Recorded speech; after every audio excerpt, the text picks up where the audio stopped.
November 7న AP cabinet భేటీ జరగనుంది. ప్రధానంగా 14-15 తేదీల్లో విశాఖలో జరిగే పెట్టుబడుల సదస్సుపై చర్చించనున్నారు.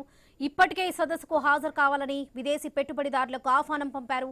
మరోవైపు మంత్రులందరికీ ఇప్పటికే విశాఖ సదస్సు నిర్వహణ బాధ్యతలు అప్పగించారు. ప్రభుత్వ విధానాల్లోని ప్రతి అంశాన్ని పెట్టుబడిదారులకు వివరించేలా అన్ని ఏర్పాట్లు చేస్తున్నారు.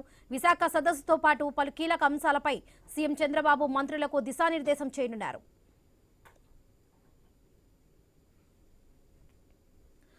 నవంబర్ 7న ఏపీ కేబినెట్ భేటీ జరగనుంది. ప్రధానంగా 14-15 తేదీల్లో విశాఖలో జరిగే పెట్టుబడుల సదస్సుకు చర్చించనున్నారు. ఇదే విషయానికి సంబంధించి పూర్తి అప్డేట్స్ మా ప్రతినిధి కాంతి అందిస్తారు. కాంతి.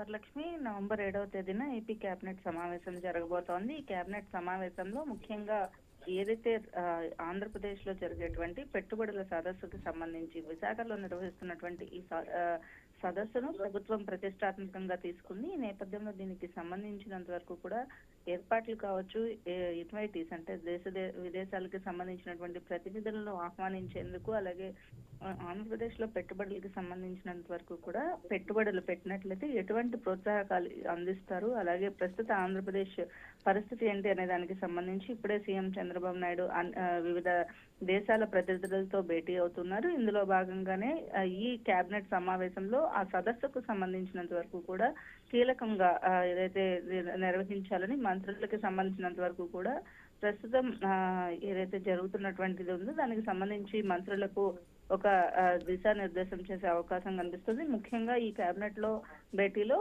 ఏదైతే విశాఖలో జరుగుతున్నటువంటి సదస్సు ఏదైతే ఉందో సదస్సుకు ప్రాముఖ్యత ఇస్తూ జరిగేటువంటి కేబినెట్ సమావేశంగా మనం చెప్పుకోవాలి. Varalakshmi. Right Kanti, thank you.